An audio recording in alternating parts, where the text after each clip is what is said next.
Good morning, students. I am Dr. Loni Lokwani, Associate Professor, Department of Chemistry, Government College, Kota. आज का हमारा topic है energy consideration, जो कि बीएससी पार्ट फर्स्ट के पेपर सेकेंड ऑर्गेनिक केमिस्ट्री के अंतर्गत आता है। तो energy consideration in organic compounds. ऊर्जा विचार।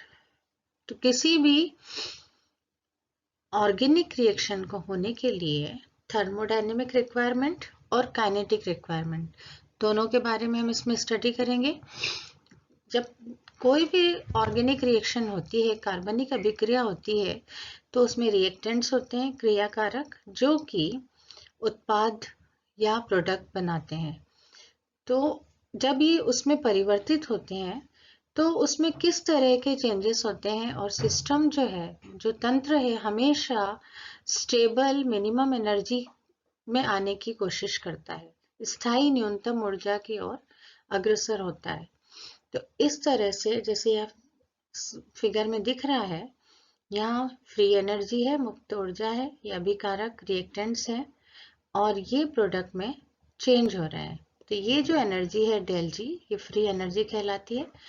अभिक्रिया निर्देशांक मीन्स प्रोग्रेस ऑफ रिएक्शन यहाँ पर है, और ये है एनर्जी। तो डिटेल में आगे हम इसको पढ़ेंगे। जो फ्री एनर्जी है, मुक्त ऊर्जा है, उसका जो डिफरेंस है, अंतर जितना अधिक होगा उतनी ही अधिक जो है मात्रा में हमें प्रोडक्ट्स प्राप्त होंगे, उत्पाद प्राप्त होंगे। या हम कह सकते हैं कि प्रोडक्ट की मुक्त ऊर्जा जो होती है, रिएक्टेंट्स की मुक्त ऊर्जा से हमेशा कम होना चाहिए। मीन्स जो उत्पाद बन रहे हैं उनकी फ्री एनर्जी रिएक्टेंट्स की फ्री एनर्जी से कम होना चाहिए। मीन्स डेल जी क्या होना चाहिए? डेल जी हमेशा ऋणात्मक या नेगेटिव होना चाहिए। अब ये थर्मोडायनेमिक का रूल है। हम जानते हैं कि फ्री एनर्जी जो होती है, मुक्त ऊर्जा में जो परिवर्तन होता है, ये दो कंपोनेंट्स पे डिपेंड करता है। एक तो डेल एच, जिसे कि एंथैल्पी बोला जाता है, दूसरा डेल एस, जो कि entropy, change in entropy del S, और डेल एच होता है चेंज इन एंथैल्पी। और T is temperature, absolute temperature होता है, निरपेक्ष ताप जिसे बोलते हैं। और ये आप जानते हैं, ये रिएक्शन कहलाती है गिब्स हेल्महोल्ट्ज रिएक्शन या गिब्स हेल्महोल्ट्ज इक्वेशन। अब डेल एच जो है, ये जो है एनर्जी की वो मात्रा होती है जो एक मोल रिएक्टेंट्स के एक मोल प्रोडक्ट में परिवर्तित होने पर उत्पन्न होती है या अवशोषित होती है, या तो रिलीज होती है, निकलती है, या एब्जॉर्ब होती है। तो वो डेल एच कहलाती है एंथैल्पी। और एंट्रोपी परिवर्तन डेल एस जो है, वो तंत्र द्वारा समतापी या रिवर्सिबल उत्क्रमणीय ढंग से अवशोषित जो एब्जॉर्ब होती है एनर्जी की मात्रा में, उस ताप पर जिस पर कि ये एनर्जी एब्जॉर्ब की गई है, उसको भाग देने पर प्राप्त राशि ये कहलाती है डेल एस। तो इस तरह से हम देखते हैं थर्मोडायनेमिक की रिक्वायरमेंट है।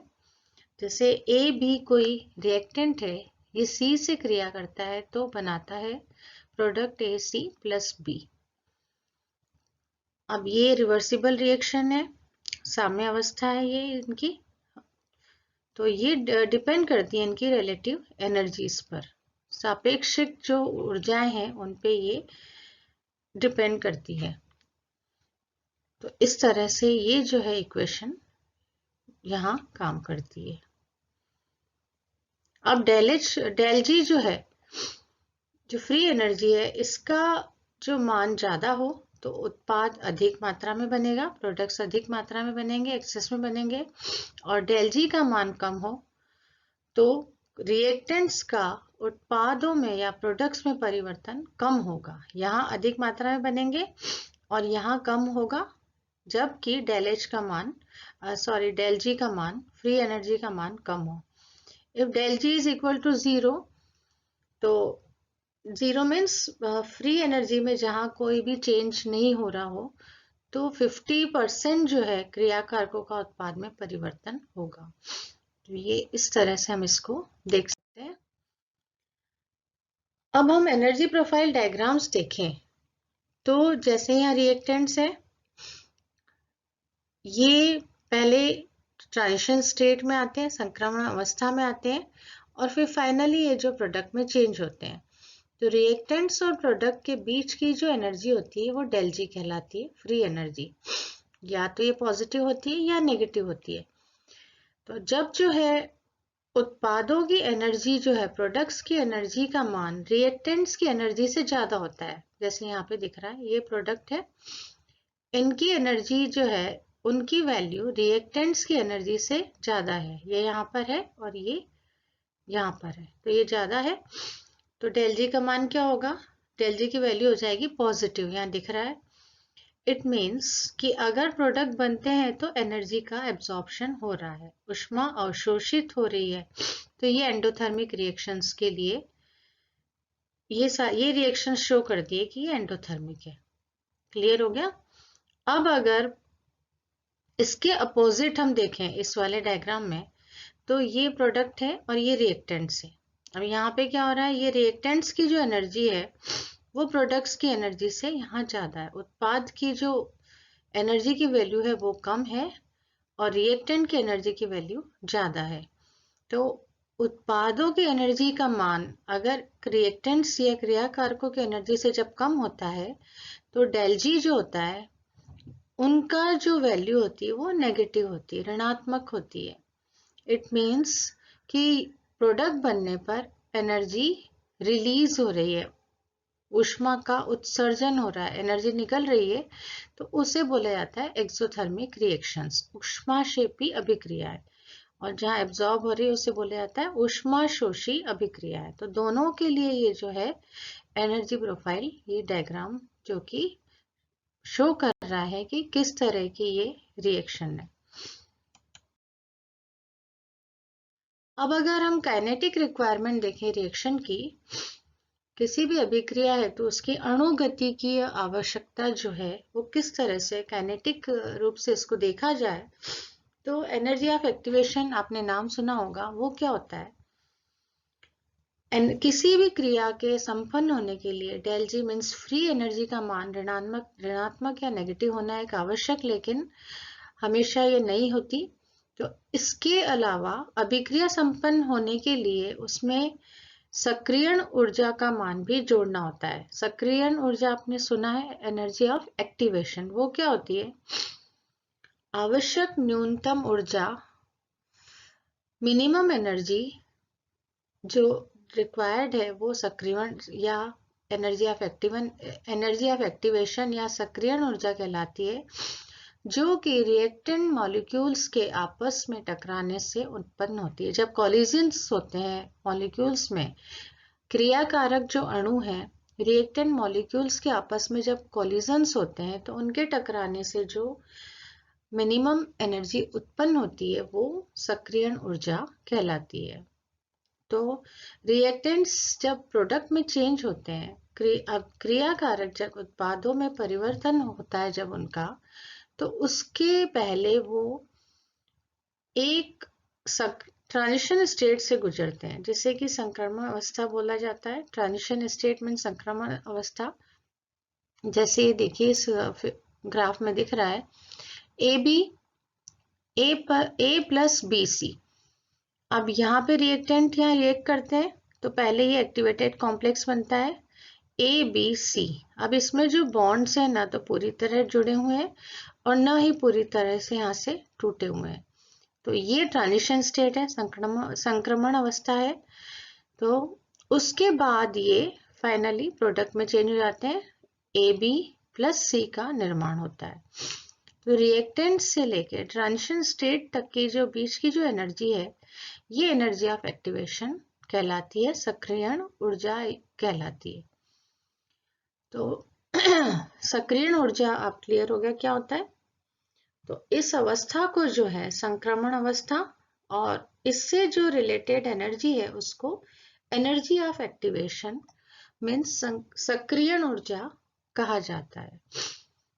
अब जो रिएक्टेंट मॉलिक्यूल्स हैं तो वो टकराते हैं, उससे न्यूनतम उनके मिनिमम एनर्जी जो है वो प्राप्त करते हैं। जिससे कि सक्रियण ऊर्जा उनको मिलती है। और टकराते समय जो कोलिजन थ्योरी अगर आपने पढ़ी हो तो उनका डायरेक्शन भी जो है वो बिल्कुल सही होना चाहिए। ओरिएंटेशन जो होता है सही दिशा में वो अभिविन्यासित होना चाहिए, जिससे कि उनमें सफलता से बॉन्ड का निर्माण हो सके, बंध बन सके। तो ये कोलिजन थ्योरी आप पढ़ चुके हो पहले, तो उसके अंतर्गत ये आता है। तो टकराने से जो है एनर्जी ऑफ एक्टिवेशन वो प्राप्त करते हैं, जिससे कि ट्रांजिशन स्टेट मिलती है उनको, जो कि एक्टिवेटेड कॉम्प्लेक्स या सक्रियत संकर भी इनको बोला जाता है। उसके बाद फाइनली ये प्रोडक्ट में चेंज होते हैं। तो ये वाली एनर्जी तो कहलाती है एनर्जी ऑफ एक्टिवेशन, और रिएक्टेंट और प्रोडक्ट के बीच की जो ये एनर्जी कहलाती है डेल जी मीन्स फ्री एनर्जी। ये एनर्जी प्रोफाइल डायग्राम है, ऊर्जा परिच्छेदी का आरेख है ये, और ये वन स्टेप रिएक्शन के लिए है। एक पद में जो संपन्न होती है क्रियाएं वो उसके लिए ये डायग्राम है। अब ट्रांजिशन स्टेट और इंटरमीडिएट, ये तो आपने देखा संक्रमण अवस्था है, और मध्यवर्ती इंटरमीडिएट्स क्या होते हैं। अगर कोई रिएक्शन दो या दो से अधिक स्टेप्स में होती है या पदों में होती है, तो उसके बीच में जो है इंटरमीडिएट या मध्यवर्ती बनते हैं। जब कोई क्रिया एक ही पद में संपन्न होती है तो उसमें कोई इंटरमीडिएट नहीं बनेगा और ट्रांजिशन स्टेट आएगी और प्रोडक्ट बन जाएंगे।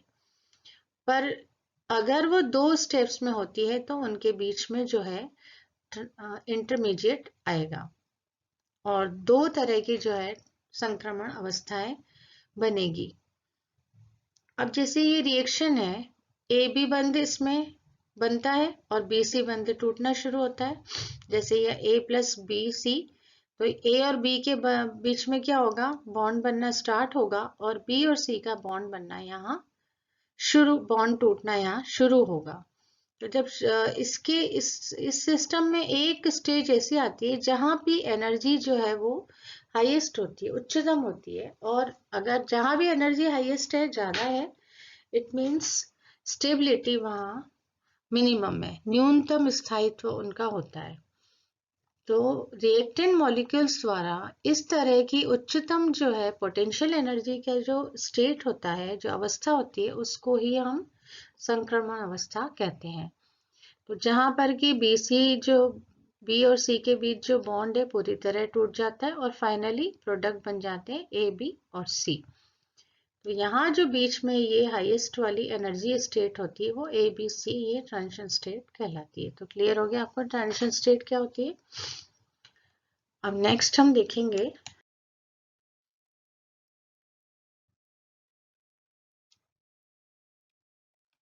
जैसे एग्जांपल से देखेंगे reaction of methane with halogen. तो पहले एक हाइड्रोजन रिप्लेस होके यहाँ X आ जाएगा,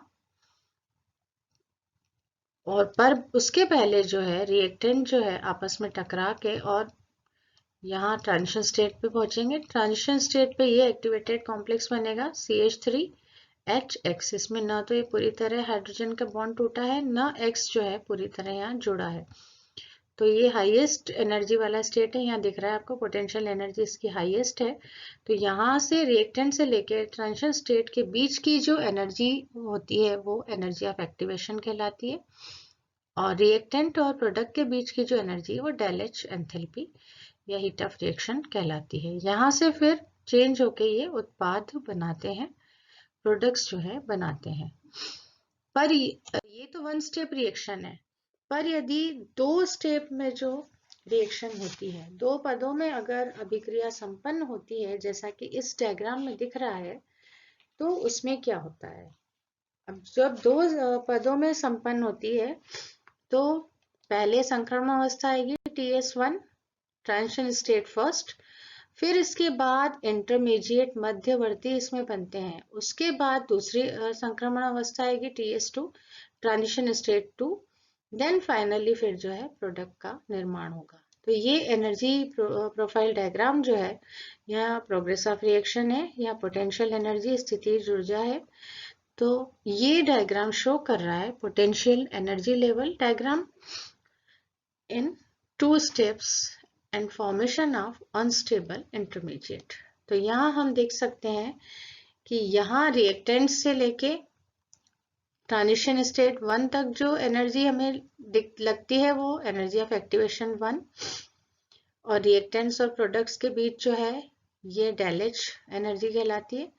और यहाँ से यहाँ तक ट्रांजिशन स्टेट सेकेंड से इंटरमीडिएट तक जो चेंज होने के लिए जो ऊर्जा की आवश्यकता है वो एनर्जी सक्रियण ऊर्जा सेकेंड रिएक्शन के लिए होगी एनर्जी ऑफ एक्टिवेशन 2। तो इस तरह से जो है ये इंटरमीडिएट बीच में बनते हैं। तो अब संक्रमण अवस्था और इंटरमीडिएट, इनमें क्या डिफरेंस होता है? ये हमेशा 2 या 2 से अधिक पदों वाली जो रिएक्शन है उन्हीं में इंटरमीडिएट्स बनते हैं। जैसा हम देखेंगे कि संक्रमण अवस्था मीन्स ट्रांजिशन स्टेट, मध्यवर्ती मीन्स इंटरमीडिएट्स। तो हमेशा ट्रांजिशन स्टेट जो है उनकी एनर्जी हाईएस्ट होती है, उच्चतम ऊर्जा होती है, और मध्यवर्ती इंटरमीडिएट्स जो बनते हैं ये 2 उच्चतम ऊर्जा के स्तरों के मध्य होती है, अर्थात इसकी एनर्जी जो है दोनों ट्रांजिशन स्टेट्स की हायर एनर्जी से कम होती है। तो ये लोअर एनर्जी वाले हो गए इंटरमीडिएट्स कंपेयर टू संक्रमण अवस्था या ट्रांजिशन स्टेट।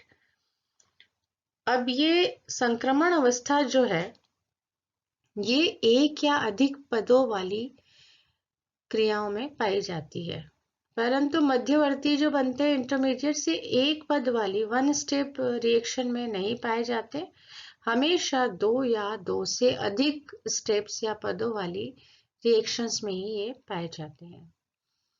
थर्ड इज, यह वह अवस्था होती है जिसमें रिएक्टेंट्स में कुछ बॉन्ड्स जो है टूटने की प्रक्रिया में होते हैं तथा प्रोडक्ट में कुछ बॉन्ड बनने की प्रक्रिया में होते हैं, अर्थात अनस्टेबिलिटी आ गई।